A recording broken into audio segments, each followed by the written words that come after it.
सो आज हम डिस्कस करेंगे क्रेब्स साइकिल। क्रेब्स साइकिल को जो है वो टीसीए साइकिल भी कहते हैं और सिट्रिक एसिड साइकिल भी कहते हैं। CTA TCA try carboxylic acid cycle and citric acid cycle, तीनों नाम से जो है ये साइकिल जाना जाता है। अब ये किस तरह का साइकिल है, ये भी जो है एक मेटाबॉलिक साइकिल होता है। मेटाबॉलिक पाथवे एक जो कि माइटोकॉन्ड्रिया की मैट्रिक्स के अंदर जो है वो अकर होता है।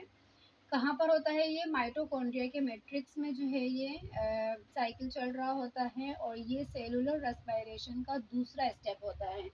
फर्स्ट स्टेप कौन सा था? ग्लाइकोलिसिस। ग्लाइकोलिसिस हमने जो है वो इससे पिछली वीडियो में जो है डिटेल में डिस्कस कर लिया है।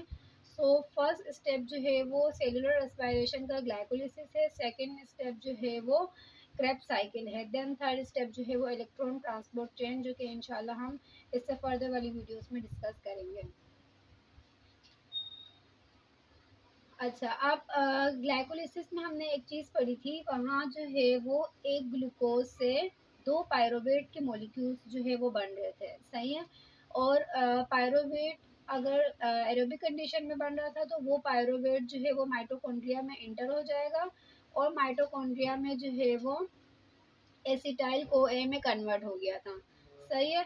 अब वहाँ पर वो एसिटाइल को ए जो है, जो एसिटाइल को है हमारा, वहाँ पर पायरोवेट जो है वो एसिटाइल को में कन्वर्ट हुआ था। ये एसिटाइल को जो है इस ऑक्जेलो एसीटेट के साथ अटैच हो जाएगा, कंबाइन हो जाएगा, सही है। ये ऑक्जेलो एसीटेट कहाँ पर होता है? ये माइटोकॉन्ड्रिया के अंदर जो है वो माइटोकॉन्ड्रिया के मैट्रिक्स में ये प्रेजेंट होता है। केमिकल मॉलिक्यूल है ये। सो एसिटाइल को ए जब इस एक्जेलो एसीटेट के साथ कंबाइन होगा तो यहाँ पर जो है वो को एंजाइम ए रिलीज हो जाएगा और क्या बनेगा हमारे पास? सिट्रेट बनेगा। अब सिट्रेट जो है वो आइसोमर में कन्वर्ट हो जाएगा। आइसोमर को जो है वो आइसोसिट्रेट भी कहते हैं, ठीक है। देन अब इस आइसोसिट्रेट के साथ जो है वो दो काम करेंगे।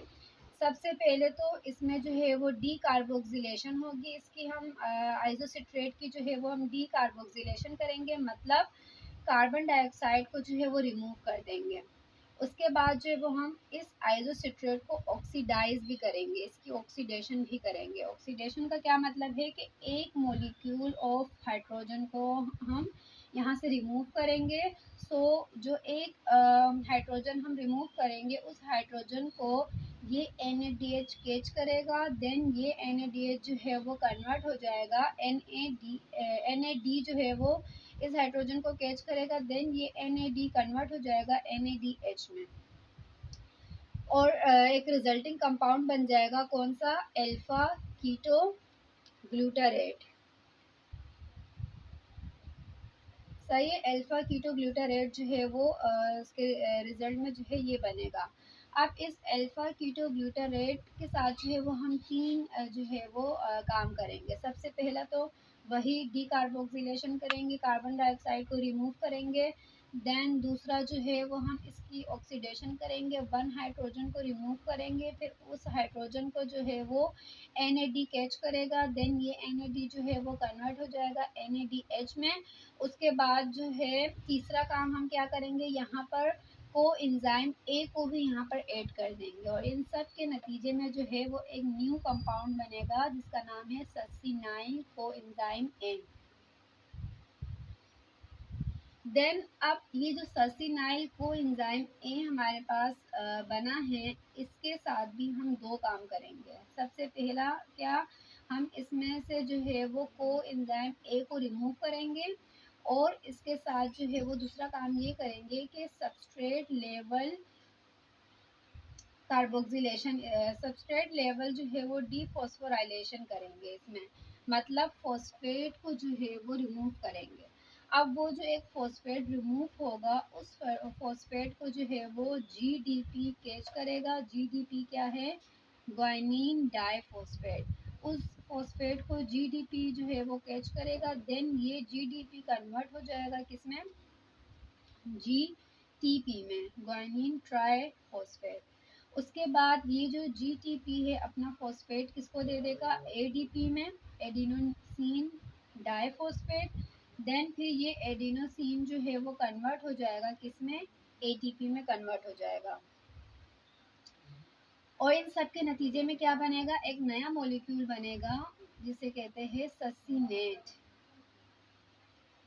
अब ससिनेट में क्या होगा, ससिनेट में जो है वो हम दो काम करेंगे। इसमें जो है वो ससिनेट में हम एक ही काम करेंगे। सबसे पहले जो है वो हम हाइड्रोजन, दो हाइड्रोजन को जो है यहाँ पर ऑक्सीडाइज करेंगे, मतलब दो हाइड्रोजन मॉलिक्यूल को यहाँ से रिमूव करेंगे। तो वो उन दो हाइड्रोजन मॉलिक्यूल्स को जो है FAD जो है वो कैच करेगा। देन ये FAD जो है वो कन्वर्ट हो जाएगा FADH में, और उसके नतीजे में हमारे पास एक फर्दर न्यू मॉलिक्यूल बन जाएगा, उसका नाम है फ्यूमेरेट। अब फ्यूमेरेट के साथ क्या होगा, फ्यूमेरेट में जो है वो हम दो वाटर जो है वो हम इसमें ऐड करेंगे, और हमारे पास उसके नतीजे में बन जाएगा मेलेट।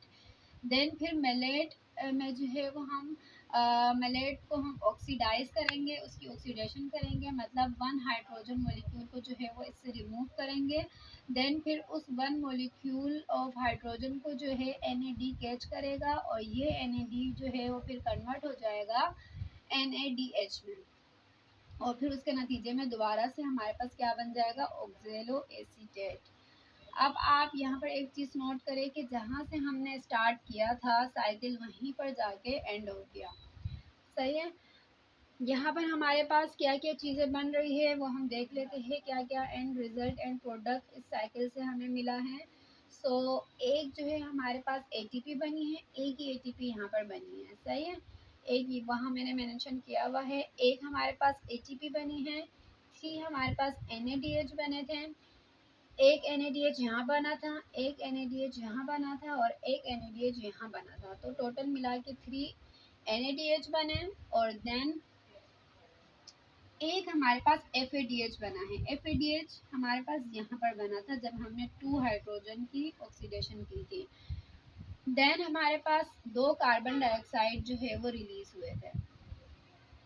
एक हमने यहाँ पर कार्बन डाइऑक्साइड को रिलीज किया था, और सेकंड हमने कार्बन डाइऑक्साइड को रिलीज किया था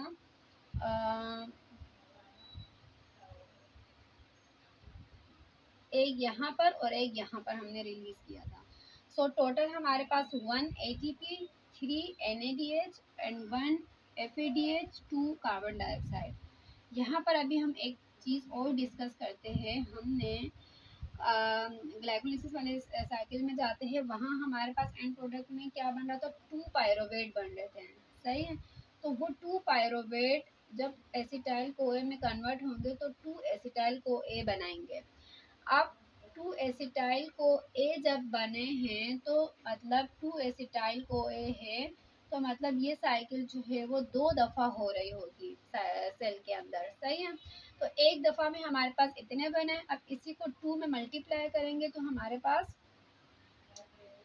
कितने बन जाएंगे, हमारे पास जो है वो इससे डबल जो है वो एंड प्रोडक्ट आ जाएंगे, मतलब टोटल 2 ATP आ जाएंगे, 6 NADH and 2 FADH, 4 carbon dioxide जो है वो एंड प्रोडक्ट हमें इस साइकिल के थ्रू जो है मिलेगा। अब यहाँ पर ये जो NADH और FADH है ये कहाँ जाएगा, ये हमारे पास फर्दर इलेक्ट्रॉन ट्रांसपोर्ट चेन में जाएगा, वहाँ पर जो है ये एनर्जी जनरेट करता है। ठीक है, इन मॉलिक्यूल्स के थ्रू, एनर्जी रिच मॉलिक्यूल्स के थ्रू जो है वहाँ ETC साइकिल के अंदर जो है फिर एनर्जी जो है वो जनरेट होगी।